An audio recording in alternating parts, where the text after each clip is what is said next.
तिळगुळाची पोळी म्हटलं की मस्त खमंग आणि खुसखुशीत आणि त्याचबरोबर कडेपर्यंत सारण गेलेलं असेल तर सगळ्यांना आवडते.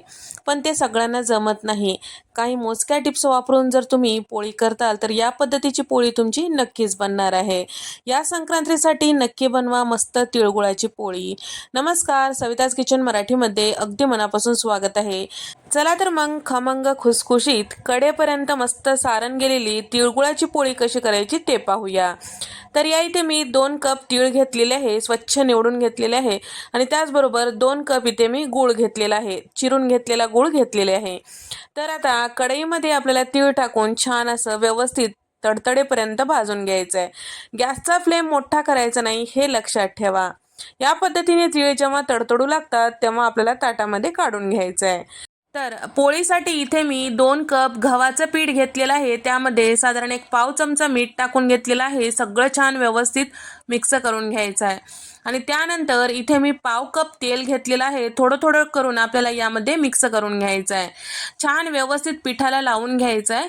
तर तेल जे आहे रूम टेम्परेचरवरचंच घेतलेलं आहे, कुठल्याही प्रकारचं गरम वगैरे केलेलं नाही. पोळीला छान खुसखुशीतपणा येण्यासाठी तेल अवश्य टाका आणि त्याचबरोबर छान मूठ वळेपर्यंत आपल्याला हे साठा यामध्ये टाकून घ्यायचा आहे. या पद्धतीचं मूठ पिठाची वळली गेली की आपण समजायचं की यामध्ये टाकलेलं तेलाचं मोहन जे आहे अगदी परफेक्ट आहे. या ठिकाणी हे पीठ तिंबून घेण्यासाठी इथे मी 1 कपभर दूध घेतलेलं आहे. थोडं थोडं करून आपल्याला यामध्ये टाकून छान व्यवस्थित पीठ तिंबून घ्यायचं आहे. दुधाचा आणि पाण्याचा वापर करून इथे मी पीठ तिंबून घेणार आहे. तर तुम्ही नुसत्या दुधाचा किंवा नुसत्या पाण्याचा वापर करून सुद्धा पीठ तिंबून घेऊ शकता. थोडंसं दूध टाकल्यामुळे पोळीला छान खमंगपणा येते आणि त्याचबरोबर खुसखुशीतपणा सुद्धा येतो. या ठिकाणी आणखीन अर्धा कप पाणी घेतलेलं आहे. तर थोडं थोडं करून आपल्याला यामध्ये मिक्स करायचं आहे. हे पीठ जे आहे जास्तीचं घट्ट तिंबायचं नाही किंवा जास्तीचं पातळ तिंबायचं नाही. चपातीच्या पिठापेक्षा थोडंसं आपल्याला घट्ट तिंबायचं आहे, पुरीच्या पिठापेक्षा थोडंसं पातळ. तर जर जास्त घट्ट तिंबताल तर सारण जे आहे कडेपर्यंत जाणार नाही. पीठ जे आहे पातळ तिंबून घेताल तर पोळी जी आहे खुसखुशीत होणार नाही. तर या ठिकाणी मी इथे पाव कप इतकं पाणी आणखीन वापरलेलं आहे. टोटल 1 कप दूध आणि पाव कप पाणी वापरलेलं आहे. आता हे पीठ साधारण 10 मिनिटासाठी झाकून ठेवूया. तोपर्यंत आपण तिळाचं सारण तयार करून घेऊया. तर इथे मिक्सरमधून आपल्याला जमेल तेवढं बारीक या पद्धतीने हे तिळाचं पीठ काढून घ्यायचं आहे. तर सगळे तीळ याच पद्धतीने मिक्सरमधून फिरून घेतलेलं आहे. आता मिक्सरमधून फिरून घेतलेल्या तिळाच्या पिठामध्ये थोडं थोडं गूळ टाकून सगळं छान व्यवस्थित आणखीन एकदा फिरवून घ्यायचं आहे. गुळाचे कुठल्याही प्रकारचे जाडसर कण राहू देऊ नका. छान व्यवस्थित हे मिश्रण एकसारखं झालं पाहिजे या पद्धतीने. जर गुळाचे कण असतील तर पोळी करते वेळेस फाटू शकते आणि व्यवस्थित ते कडेपर्यंत जाणार नाही आणि पोळी जी आहे फुटू शकते. या पद्धतीचं सारण तयार झाल्यानंतर आपल्याला अगदी थोडं पाणी या सारणाला लावून घ्यायचं आहे. कोरडं सारण कधीच भरायचं नाही पोळीमध्ये. कोरडं सारण जर तुम्ही भरताल तर पोळी लाटते वेळेस सारण कडेपर्यंत जाणार नाही. शक्यतो या पद्धतीने थोडंसं पाण्याचा हात लावून हे जे सारण आहे व्यवस्थित तिंबून घ्यायचं, म्हणजे एकसारखं पिठाप्रमाणे हे तयार होते. तुम्ही बघू शकता. तर अगदी थोडा पाण्याचा वापर करायचा. तर एवढ्या सारणासाठी मी साधारण एक 4 ते 5 चमचे पाणी टाकून घेतलेलं आहे. अगदी जास्त एकदाच टाकायचं नाही हे सुद्धा लक्षात ठेवा.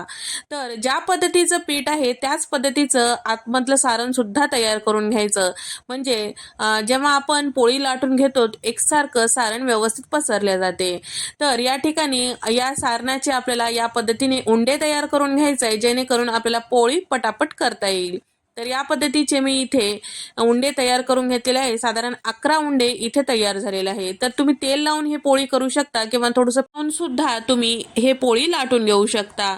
ज्या पद्धतीने आपण सारणाचे उंडे करून घेतलेले आहे त्याच पद्धतीने पिठाचे उंडे सुद्धा तयार करून घ्यायचं. तुम्हाला जर सारण जास्तीचं भरलेलं आवडत असेल तर हे पिठाचा उंडा थोडंसं कमी घ्यायचा.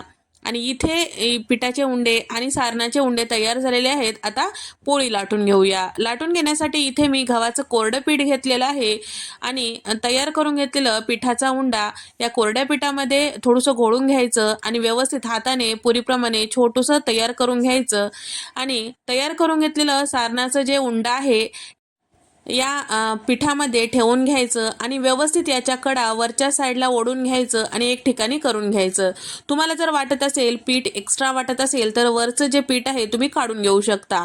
तर हे उंडा व्यवस्थित दाबून घ्यायचं जेणेकरून यामधलं सारण बाहेर येणार नाही आणि पोळपाटावर ठेवून हाताने अशा पद्धतीने सारणमधलं पसरून घ्यायचं बोटाने, म्हणजे सगळं सारण व्यवस्थित पसरल्या जाते। थोडं कोरडं पीठ यावर टाकून घ्यायचं आणि याच्या कडा व्यवस्थित लाटून आपल्याला पोळी तयार करून घ्यायचं आहे। तर पोळी लाटून घेत्या वेळेस याच्या कडा लाटायच्या, म्हणजे सारण व्यवस्थित कडेपर्यंत जातो। मध्यभागी जास्तीचं लाटायचं नाही, अगदी कडा लाटत आपल्याला हे पोळी मोठी तयार करून घ्यायचं आहे। तर जर पोळी व्यवस्थित फिरवत नसेल तर त्या ठिकाणी तुम्ही कोरडं पीठ थोडंसं टाकून घेऊ शकता, जास्तीचं पिठाचा सुद्धा वापर करायचा नाही। तर या ठिकाणी तुम्ही बघू शकता या पद्धतीने सारण जेव्हा थोडंसं बाहेर दिसू लागतो त्यावेळेस आपली पोळी जी आहे तयार झाली असं समजायचं। तर या ठिकाणी तुम्ही बघू शकता अगदी कडेपर्यंत हे सारण गेलेलं आहे। आता हे पोळी बाजूला ठेवूया। तर याच पद्धतीने 2 उंड्याची सुद्धा पोळी करतात। तर आपण घेतलेला पिठाचा उंडा त्याचे 2 भाग करायचे या पद्धतीने, त्यानंतर छोट्या पुरीप्रमाणे हाताने पसर करून घ्यायचं आणि थोडंसं कोरडं पीठ यावर टाकून आपल्याला यामध्ये सारण भरून घ्यायचं आहे। सारण भरते वेळेस दोन्ही पाती एका ठिकाणी करून घ्यायचं आणि त्याच्या कडा व्यवस्थित एका ठिकाणी करून घ्यायचं या पद्धतीने। आणि या पद्धतीने एका ठिकाणी पीठ जेव्हा करून घेतो किंवा उंडे एका ठिकाणी करून घेतो त्यावेळेस अगदी व्यवस्थित करून घ्यायचं जेणेकरून यामधलं सारण बाहेर येणार नाही। त्यानंतर हाताने पसरून घ्यायचं आणि व्यवस्थित पोळी लाटून घ्यायचं आहे। तर पोळी लाटते वेळेस अगदी काळजीपूर्वक लाटायची, म्हणजे छान फुगते। तर या ठिकाणी पहिल्यांदा आपण ज्या पद्धतीने पोळी लाटून घेतलेली आहे त्याच पद्धतीने हे पोळी सुद्धा लाटून घ्यायची आहे। पोळी लाटून घेते वेळेस जर खालच्या साईडला पीठ जास्त वाटत असेल तर कोरडं पीठ आपल्याला काढून टाकायचं आहे, जेणेकरून भाजते वेळेस ते तव्यावर चिकटणार नाही। आता तुम्हाला जर सारण जास्तीचं भरून करायचं असेल तर ते सुद्धा तुम्ही करू शकता। तर पिठाचा उंडा कमी घ्यायचा आणि सारण जास्तीचं घ्यायचं। ज्या पद्धतीने आपण सुरुवातीला पोळी तयार करून घेतलेली त्याच पद्धतीने हे पोळी सुद्धा तयार करून घ्यायचं। पण हे पोळी तयार करून घेते वेळेस अगदी काळजीपूर्वक करायचं आहे, कारण आपण सारण जास्त भरलेलं आहे। यासाठी व्यवस्थित याच्या कडा आपल्याला चिटकून घ्यायचं आहे आणि लाटते वेळेस सुद्धा अगदी पातळ अशी पोळी लाटायची नाही, थोडीशी जाडसरच ठेवायची। तर या ठिकाणी लक्षात ठेवा, लाटते वेळेस याच्या कडाच लाटायचा आहे, मध्यभागी लाटायचं नाही। तर तुम्ही बघू शकता जास्त सारण भरलेली सुद्धा पोळी मस्त अशी तयार झालेली आहे। या ठिकाणी 3 पोळ्या तयार झालेल्या आहेत। आता भाजून घेऊया। तवा आधीच गरम करायला ठेवलेला होता, छान गरम झालेला आहे। थोडंसं तेल यावर टाकून घेतलेलं आहे। तयार करून घेतलेली पोळी यावर टाकून घ्यायचं आहे। या पद्धतीने वरच्या साईडला हलकेसे बुडबुडे दिसू लागलं की आपल्याला पोळी पलटून घ्यायचं आहे। तर सुरुवातीला आपल्याला गॅसचा फ्लेम मध्यम ठेवायचा आहे, त्यानंतर पोळी पलटून घेतल्यानंतर सुद्धा गॅस मोठा करायचा नाही, गॅसचा फ्लेम मध्यमच ठेवायचा आहे। तर या ठिकाणी थोडंसं आपल्याला तेल टाकून घ्यायचं आहे आणि त्याचबरोबर थोडंसं अशा पद्धतीने उचलून पाहायचं, भाजल्यासारखं वाटू लागलं की पलटून घ्यायचं। या ठिकाणी आपल्याला गॅसचा फ्लेम थोडा मोठा करायचा आहे आणि परत आपल्याला थोडंसं तेलाचा किंवा तुपाचा वापर करायचा आहे, जेणेकरून आपली पोळी जी आहे छान फुगते। तर तुम्ही इथे बघू शकता मस्त अशी आपली पोळी फुगल्या गेलेली आहे, म्हणजे आपलं जे सारण आहे छान कडेपर्यंत गेलेलं आहे। मस्त या पद्धतीने खरपूस अशी पोळी तुम्ही भाजून घेऊ शकता। तुम्हाला जर खरपूस अशी पोळी भाजलेली आवडत नसेल तर गव्हाळ कलरची सुद्धा तुम्ही भाजून घेऊ शकता। सुरुवातीप्रमाणेच आपल्याला परत या तव्यावर पोळी टाकून घ्यायचं आहे। हलकेसे या पोळीला वरच्या साईडला बुडबुडे दिसू लागलं की पलटून घ्यायचं। त्यानंतर थोडंसं तेल टाकून दोन्ही साईडला छान असं आपल्याला भाजून घ्यायचं आहे। तुम्ही बघू शकता प्रत्येक पोळी जी आहे आपली छान फुगत आहे, जेणेकरून आपलं सारण जे आहे व्यवस्थित कडेपर्यंत जात आहे। मोठ्या गॅसवर कधीच पोळी भाजायची नाही। या पद्धतीने जेव्हा आपण लास्टला पलटून घेतो पोळी त्यावेळेसच आपल्याला गॅसचा फ्लेम मोठा करायचा आहे। तर या ठिकाणी पिठाचा उंडा तिंबून घेते वेळेस अगदी घट्ट तिंबायचं नाही किंवा पातळही तिंबायचं नाही आणि त्याचबरोबर मधलं सारण जे आहे थोडंसं पाणी लावून त्याचं छान व्यवस्थित असं पिठाचा उंड्याप्रमाणे तयार करून घ्यायचं आणि त्याचबरोबर लाटते वेळेस अगदी कडेने लाटायचं।